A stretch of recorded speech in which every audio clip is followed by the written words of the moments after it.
Ardi duduk di bangku paling belakang kelas X2. Seragamnya terlihat kusam dibanding teman-temannya. Matanya sering tertuju pada buku fisika yang halamannya usang, mencoba memahami setiap rumus rumit. Di depan, Bu Lastri, guru fisika paling disegani sekaligus ditakuti, mengawasi setiap gerak-gerik siswa dengan pandangan tajam, seringkali meremehkan murid-murid seperti Ardi. Suasana kelas tegang seperti biasa saat Bu Lastri mengumumkan hasil ulangan. Nada suaranya sinis saat menyebutkan banyak nama yang harus remedial. Namun, ada satu nama yang diucapkannya dengan intonasi berbeda, penuh kecurigaan, yang berhasil meraih nilai sempurna. Keheningan tiba-tiba menyelimuti ruangan. Dengan tatapan mencurigai yang menembus, Bu Lastri memanggil Ardi ke depan kelas. Seluruh pandangan teman-teman seketika tertuju padanya. Ardi merasakan detak jantungnya memukul-mukul rusuk, membasahi telapak tangannya dengan keringat dingin.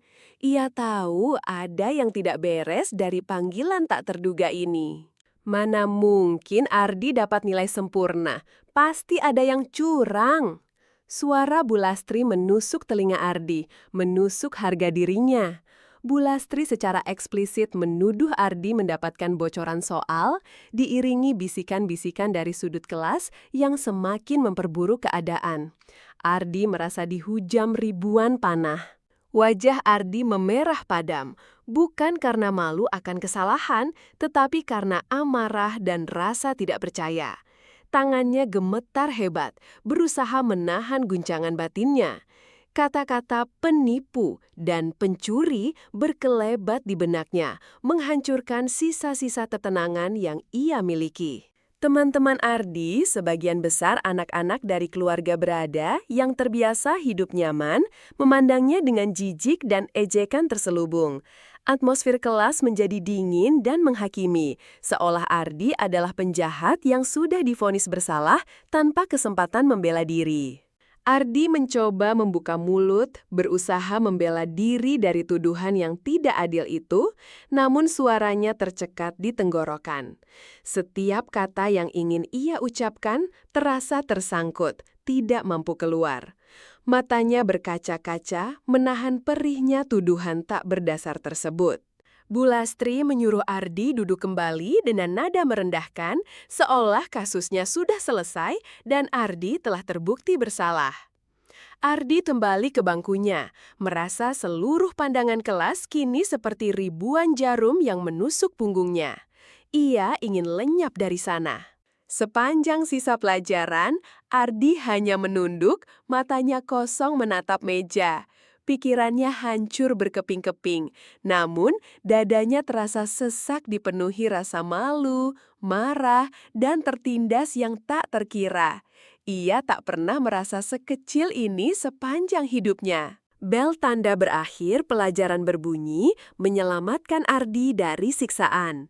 Ardi buru-buru meninggalkan kelas, menghindari kontak mata dengan siapapun. Langkah kakinya terasa berat, seolah membawa beban dunia di punggungnya. Sekolah yang dulu terasa aman, kini seperti penjara yang menghantuinya. Malam itu, di rumah kontrakannya yang sederhana, Ardi meringkuk di sudut kamarnya, menangis dalam diam. Kejadian di sekolah terus terngiang, membakar hatinya dengan api dendam.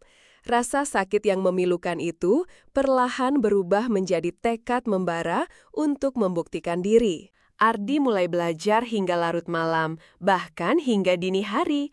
Buku-buku fisika usang yang ia pinjam dari perpustakaan umum kini menjadi teman setianya. Matanya memerah akibat kurang tidur, namun semangatnya membara tak terbendung. Setiap pulang sekolah, Ardi tidak langsung pulang. Ia menghabiskan berjam-jam di perpustakaan kota, mencari referensi yang lebih mendalam, terutama tentang soal-soal Olimpiade Sains yang jauh lebih kompleks dari materi sekolah. Dia ingin menguasai segalanya. Sebuah pengumuman kecil di mading sekolah tentang seleksi Olimpiade Fisika menarik perhatian Ardi. Jantungnya berdebar.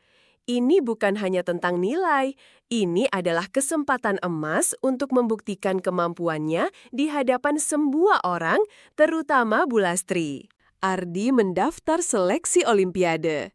Bulastri, sebagai koordinator acara, memandangnya dengan tatapan meremehkan dan terkejut saat melihat nama Ardi di daftar. Ardi hanya menunduk, namun di dalam hatinya, tekadnya tak sedikit pun goyah. Saat sesi bimbingan Olimpiade, Ardi sering bertanya dan menjawab soal-soal di luar dugaan Bulastri. Bulastri terlihat kaget dengan kecerdasannya, namun tetap menjaga jarak dan bersikap acuh tak acuh. Beberapa teman mulai melirik Ardi dengan pandangan berbeda, sedikit kagum. Seorang siswa bernama Dini yang selama ini melihat Ardi sebagai korban ketidakadilan mulai mendekat. Dini diam-diam mengagumi ketekunan Ardi dan menawarkan catatan materi yang lebih lengkap, menjadi satu-satunya yang percaya padanya. Ardi dan Dini mulai belajar bersama di jam kosong sekolah. Suasana canggung awal perlahan mencair. Dini menjadi satu-satunya orang yang mulai mempercayai kemampuan Ardi sepenuhnya, memberikan semangat yang sangat dibutuhkan Ardi. Ardi tidak hanya belajar keras, ia juga mulai menganalisis kelemahan sistem Olimpiade dan potensi kecurangan. Ia menyadari banyak siswa populer yang masuk tim Olimpiade karena koneksi dan status sosial, bukan murni kemampuan akademis. Ini memberinya ide. Hasil seleksi internal keluar dan Ardi lolos, terpilih mewakili sekolah untuk Olimpiade tingkat provinsi.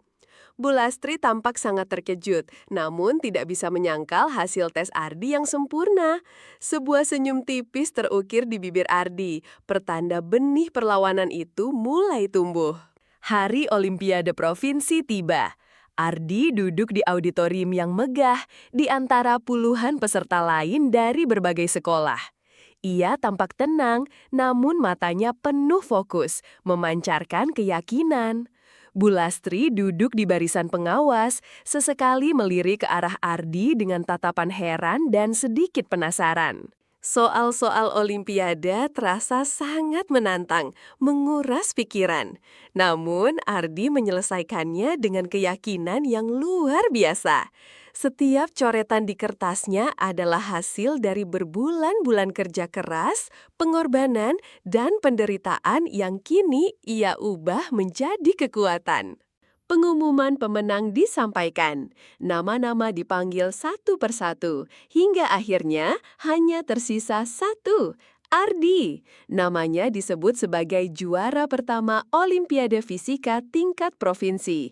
Auditorium bergemuruh dengan tepuk tangan meriah.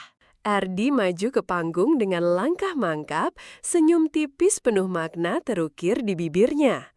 Bulastri yang berada di dekat panggung membeku di tempat. Wajahnya pucat pasi melihat Ardi menerima medali emas dan piagam penghargaan seolah tak percaya dengan apa yang disaksikannya. Kembali ke sekolah, berita kemenangan Ardi menyebar seperti api. Kepala sekolah memanggil Ardi dan Bulastri ke ruang guru untuk memberikan selamat secara langsung. Suasana di sana canggung dan tegang, terutama di antara Bulastri dan Ardi. Kepala sekolah memuji Ardi setinggi langit, menyebutnya sebagai kebanggaan terbesar sekolah. Ardi mendengarkan dengan tenang. Sementara itu, Bulastri hanya bisa menunduk, tidak sanggup menatap mata Ardi, terperangkap dalam rasa malu dan penyesalan yang dalam. Dini tersenyum bangga pada Ardi. Matanya berkaca-kaca melihat temannya berhasil. Teman-teman yang dulu meremehkan Ardi, kini melihatnya dengan tatapan takjub dan hormat.